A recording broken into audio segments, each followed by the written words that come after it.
ഞാൻ doctor Shefeena, CMO Samyama naturopathy and Ayurveda hospital, Thrikkaripur, Kasaragod. പുരുഷന്മാരെ അപേക്ഷിച്ച് സ്ത്രീകളിൽ വളരെ കൂടുതലായി കാണപ്പെടുന്ന ഒരു പ്രശ്നമാണ് മൂത്രാശയ അണുബാധ അഥവാ യൂറിനറി ട്രാക്ക് ഇൻഫെക്ഷൻ എന്ന് പറയുന്നത്. പലതരത്തിലുള്ള സിംറ്റംസുമായിട്ടാണ് പേഷ്യൻസ് വരാറ്. ചിലവർക്ക് മൂത്രമൊഴിക്കുമ്പോഴുണ്ടാകുന്ന വേദന, മറ്റു ചിലർക്ക് മൂത്രമൊഴിക്കാൻ ഇടയ്ക്കിടയ്ക്ക് തോന്നിക്കൊണ്ടിരിക്കുക, ചിലവർക്ക് മൂത്രത്തിൽ ബ്ലഡിൻ്റെ അംശം കാണാറുണ്ട് എന്ന് പറയാറുണ്ട്, മറ്റു ചിലവർക്ക് പനി ഉണ്ടാവാറുണ്ട്. ഈ തരത്തിലുള്ള ലക്ഷണങ്ങളുമായി വരുന്നവരോട് നമ്മൾ ആദ്യം ചെയ്യാൻ പറയുന്നത് ഒരു യൂറിൻ ടെസ്റ്റാണ്. യൂറിൽ പസ് സെൽസ് ഉണ്ടോ എന്നാണ് നമ്മൾ ആദ്യം ചെക്ക് ചെയ്യാറ്. കുറച്ചുകൂടി സ്പെസിഫിക് ആയിട്ടുള്ള ട്രീറ്റ്മെൻറ്റിന് വേണ്ടി നമുക്ക് യൂറിൻ കൾച്ചർ ചെയ്യാൻ കൊടുക്കാവുന്നതാണ്. കൾച്ചർ ചെയ്തതിന് ശേഷം അതിൽ കോമൺ ആയിട്ടും ഈക്കോളി, ക്ലെപ്സിയെല്ല, സ്യൂഡോമോണസ് പോലുള്ള ബാക്ടീരിയകളാണ് കൂടുതലായി കാണാറ്.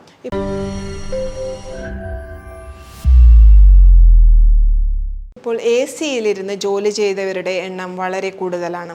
ഇതുപോലെ AC കൂടുതൽ സമയം ഉപയോഗിക്കുന്നത് വഴി മൂത്രാശയം പെട്ടെന്ന് തന്നെ ഒരു ആസിഡ് pH-ലേക്ക് മാറാനും ഈ ആസിഡ് pH ഈക്കോലൈ പോലുള്ള ബാക്ടീരിയകളുടെ വളർച്ചയ്ക്ക് സഹായകമാണ്. അതുകൊണ്ട് തന്നെ ഇത്തരക്കാരിൽ കൂടുതലായി യൂറിനറി ട്രാക്ക് ഇൻഫെക്ഷൻ കണ്ടുവരുന്നു.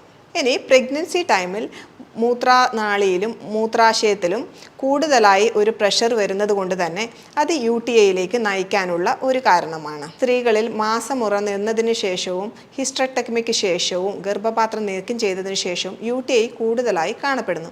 ഈ രണ്ട് സ്ഥലത്തും കോമൺ ആയി കണ്ടുവരുന്ന ഒന്നാണ് ഹോർമോൺസിൻ്റെ കുറവ്. യൂട്രസ് ആണ് സാധാരണഗതിയിൽ ഈസ്ട്രോജനും പ്രോജസ്റ്ററോണും ഒക്കെ ഉണ്ടാക്കാൻ സഹായിക്കുന്നത്. ഹിസ്റ്റക്ടമിക്ക് ശേഷം ഈ പറയുന്ന ഹോർമോൺസ് കുറയുന്നു. ഈ രീതിയിൽ ഈസ്ട്രോജൻ്റെ അളവ് നമ്മുടെ ശരീരത്തിൽ കുറഞ്ഞു കഴിഞ്ഞു കഴിഞ്ഞാൽ അത് മൂത്രനാളിൽ വരൾച്ച ഉണ്ടാക്കുകയും ഈ വരൾച്ച ഇൻഫെക്ഷനുള്ള ചാൻസ് കൂട്ടാനും സാധ്യതയുണ്ട്. ഇതാണ് UTI വരാനുള്ള ഈ ഒരു ഏജ് ഗ്രൂപ്പിൽ പ്രത്യേകിച്ച് കൂടുതലായി UTI കാണാനുള്ള മറ്റൊരു കാരണം. അതുകൊണ്ട് തന്നെ ഗർഭപാത്രം നീക്കം ചെയ്ത സ്ത്രീകളിലും മെനോപോസിന് ശേഷമുള്ള സ്ത്രീകളും നമ്മുടെ ശരീരത്തിൽ ഈസ്ട്രോജൻ്റെ അളവ് ബൂസ്റ്റ് ചെയ്യാൻ സഹായിക്കുന്ന ഫൈറ്റോ ഈസ്ട്രോജൻ കൂടുതലായി അടങ്ങിയിരിക്കുന്ന ഫ്ലാക്സ് സീഡ് പോലുള്ള ഭക്ഷണങ്ങൾ കൂടുതലായി കഴിക്കാൻ ശ്രദ്ധിക്കുക. പ്രോബയോട്ടിക്കുകളുടെ ഉപയോഗവും ഈ പറയുന്ന UTI മാനേജ് ചെയ്യാൻ വളരെയധികം സഹായകമാണ്. ഇവിടെ നമ്മുടെ ശരീരത്തിനകത്ത് കോടാനുകോടി ബാക്ടീരിയകളുണ്ട്. നമ്മുടെ ത്വക്കിനകത്തും നമ്മുടെ ദഹനേന്ദ്രിയ വ്യവസ്ഥയ്ക്കകത്തും അതുപോലെ തന്നെ നമ്മുടെ യൂറിനറി ട്രാക്കിനകത്തും ഒത്തിരി ബാക്ടീരിയ വളരുന്നുണ്ട്.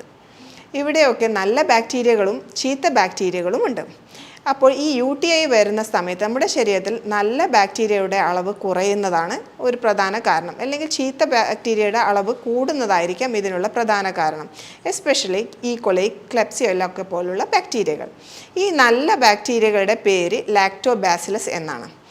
ഈ ലാക്ടോബാസിലസ് കണ്ടുവരുന്ന മറ്റൊരു സ്ഥലമാണ് നമ്മുടെ ദഹനേന്ദ്രിയ വ്യവസ്ഥ. അപ്പോൾ ദഹനേന്ദ്രിയ വ്യവസ്ഥയുടെ അകത്ത് ലാക്ടോബാസിലസിൻ്റെ അളവ് കുറഞ്ഞു കഴിഞ്ഞു കഴിഞ്ഞാലും അതും UTIയിലേക്ക് നയിക്കാനുള്ള പ്രധാന കാരണമാണ്. ഇവിടെ നമ്മുടെ ശരീരത്തിനകത്ത് കോടാനുകോടി ബാക്ടീരിയകളുണ്ട്. നമ്മുടെ ത്വക്കിനകത്തും നമ്മുടെ ദഹനേന്ദ്രിയ വ്യവസ്ഥക്കകത്തും അതുപോലെ തന്നെ നമ്മുടെ യൂറിനറി ട്രാക്കിനകത്തും ഒത്തിരി ബാക്ടീരിയകളുണ്ട്. ഇവിടെയൊക്കെ നല്ല ബാക്ടീരിയകളും മോശം ബാക്ടീരിയകളും ഉണ്ട്. അപ്പോൾ ഈ UTI വരുന്ന സമയത്ത് നമ്മുടെ ശരീരത്തിലെ നല്ല ബാക്ടീരിയകളുടെ അളവ് കുറയുന്നതാണ് ഇതിനൊരു കാരണം. അല്ലെങ്കിൽ നമുക്ക് പറയാം ചീത്ത ബാക്ടീരിയയുടെ അളവ് കൂടുന്നതായിരിക്കാം. എസ്പെഷ്യലി ഈക്കോളൈ, ക്ലെപ്സിയെല്ല പോലുള്ള ബാക്ടീരിയകളാണ്. അപ്പോൾ ഈ നല്ല ബാക്ടീരിയയുടെ പേര് ലാക്ടോബാസിലസ് എന്നാണ്. ഈ ലാക്ടോബാസിലസ് കണ്ടുവരുന്ന മറ്റൊരു സ്ഥലമാണ് നമ്മുടെ ദഹനേന്ദ്രിയ വ്യവസ്ഥ. അപ്പോൾ നമ്മുടെ ദഹനേന്ദ്രിയ വ്യവസ്ഥയിൽ ഈ ബാക്ടീരിയ കുറഞ്ഞു കഴിഞ്ഞു കഴിഞ്ഞാലും നമുക്ക് UTI വരാനുള്ള ചാൻസ് കൂടുതലാണ്. അതുകൊണ്ടാണ് കൂടുതലായിട്ടും ബ്ലോട്ടിങ് അല്ലെങ്കിൽ അസിഡിറ്റി അല്ലെങ്കിൽ ഗ്യാസ് ട്രബിൾ പോലുള്ള പ്രശ്നങ്ങളുള്ളവർക്ക് കൂടുതലായിട്ട് നമ്മൾ UTI കാണുന്നത്. എന്തുകൊണ്ടാണ് ആമാശയത്തിൻ്റെ അകത്ത് ഈ നല്ല ബാക്ടീരിയകൾ കുറയുന്നത്?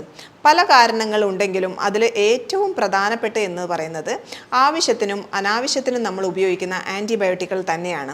സാധാരണ ആൻറ്റിബയോട്ടിക്കുകൾ ഉപയോഗിച്ചതിന് ശേഷം 1-2 ആഴ്ചയ്ക്ക് ശേഷമാണ് പേഷ്യൻസ് കൂടുതലായി ഈ യൂറിനറി ട്രാക്ക് ഇൻഫെക്ഷൻ വരുന്നത് എന്ന് പറയാറുണ്ട്. ഇത് എങ്ങനെയാണ് നമുക്ക് മറികടക്കാൻ സാധിക്കുന്നത്? ഇതിന് ലാക്ടോബാസിലസ് അകത്തേക്ക് കൊടുക്കുന്നത് വഴി UTI മാനേജ് ചെയ്യാൻ വേണ്ടി പറ്റും.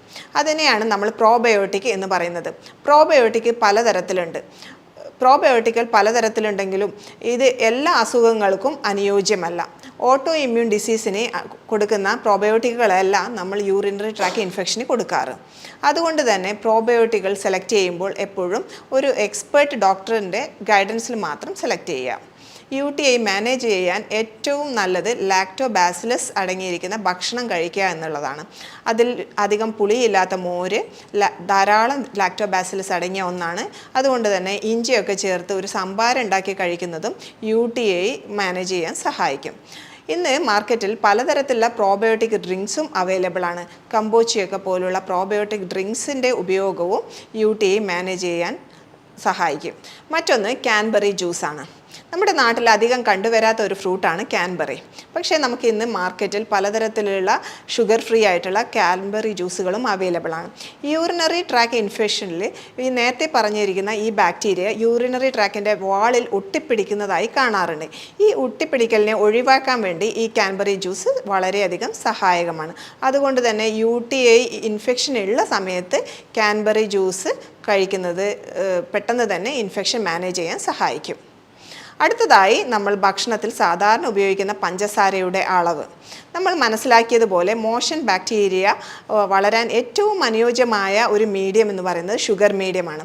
അതുകൊണ്ട് തന്നെ പരമാവധി അന്നജത്തിൻ്റെ ഉപയോഗം കുറയ്ക്കുകയും 1-2 ആഴ്ച ഷുഗർ ഫ്രീ ആയി ഭക്ഷണത്തിൽ പൂർണ്ണമായും ഷുഗർ ഒഴിവാക്കുകയും ചെയ്യുകയാണെങ്കിൽ UTI മാനേജ് ചെയ്യാൻ വളരെയധികം സഹായകമാണ്. മറ്റൊന്ന് വെള്ളത്തിൻ്റെ ഉപയോഗമാണ്.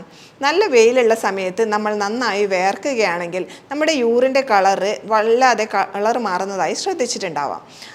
അതുകൊണ്ട് തന്നെ UTIയിലേക്ക് നയിക്കാനുള്ള പ്രധാന കാരണം എന്ന് പറയുന്നത് നമ്മൾ കുടിക്കുന്ന വെള്ളത്തിൻ്റെ അളവ് കുറയുന്നത് കൊണ്ട് തന്നെയാണ്. അതികഠിനമായ വേർപ്പുള്ളവർ യൂറിൻ്റെ ഔട്ട്പുട്ട് വർദ്ധിപ്പിക്കാനായി നന്നായി ഹൈഡ്രേറ്റ് ചെയ്യുക എന്നുള്ളതും വളരെ പ്രധാനപ്പെട്ടതാണ്. ഇവിടെയാണ് നമുക്ക് ഡയൂററ്റിക്കുകളുടെ ഉപയോഗം. ഡയൂററ്റിക് എന്ന് പറഞ്ഞു കഴിഞ്ഞാൽ നമ്മൾ അകത്തേക്ക് കുടിച്ചു കഴിഞ്ഞാൽ നമ്മുടെ യൂറിൻ്റെ ഔട്ട്പുട്ട് കൂട്ടുന്ന രീതിയിലുള്ള ഡ്രിങ്ക്സുകളെയാണ് നമ്മൾ ഡയൂററ്റിക് എന്ന് പറയുന്നത്. അപ്പോൾ വളരെ നാച്ചുറലായി നമുക്ക് ഞെരിഞ്ഞിൽ വെള്ളം കുടിക്കുന്നതും അതുപോലെ തന്നെ ബാർലി വെള്ളം ഒരു 2-3 ലിറ്റർ ഉണ്ടാക്കി അല്പാൽപമായി ഒരു ദിവസം കുടിക്കുന്നതും നല്ല ഒരു ഡയൂററ്റിക് എഫക്റ്റ് നമ്മുടെ ശരീരത്തിൽ തരുന്നതാണ്. അതുപോലെ തന്നെ കരിക്കും വെള്ളം 1-2 കരിക്ക് ഒരു ദിവസം അല്പാൽപമായി കഴിക്കുന്നതും നല്ലതായിരിക്കും.